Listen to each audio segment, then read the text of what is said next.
Number 6, frequency. How do we create more frequency? Meaning more and more people coming on a regular basis, right? Number 1 is we create a schedule. Provide a schedule, help them understand, like, okay, so Mrs. Smith, would you like to come Monday, Wednesday, Friday?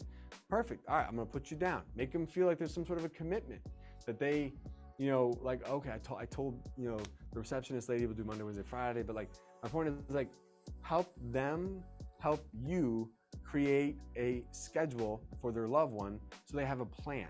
Sometimes they just don't know what to do. They're just confused. They need you're their hero. You gotta be their guide. So you want to, in this moment, be like, okay, Mrs. Smith, look, here's the deal. Most people, this is what they do.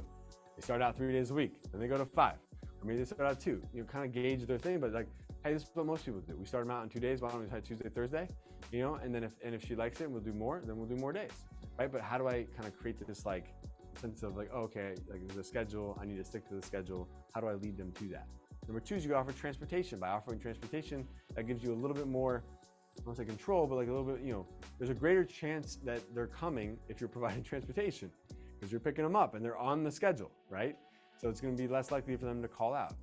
Number 3 is maybe you offer a membership. Offer some sort of membership where they join and maybe they get a reduced rate or something. There's some sort of like monthly special or something that kind of ties them in to your center on a regular basis where they have a more of a longer term commitment instead of a daily commitment.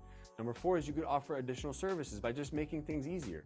What could you provide in-house depending on your state and your licensing requirements that could just make things simpler for the family by offering hair and nails, or maybe help with showers or those types of things. Maybe that's like one less thing they got to do out in the community. Like, you know what? I'll just take mom to the center today because she can get her hair done. I don't have to take her to Great Eclipse. So that's one more reason maybe to come to the center and spend that time with you guys.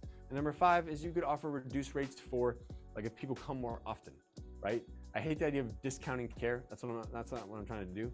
I'm just trying to say like, okay, hey, if someone's a member and they come more frequently and they have at least this many days per week, like what would you be willing to offer them as far as like reduced rates that makes sense because they're going to come on a more frequent basis, which is going to help you have more reoccurring income.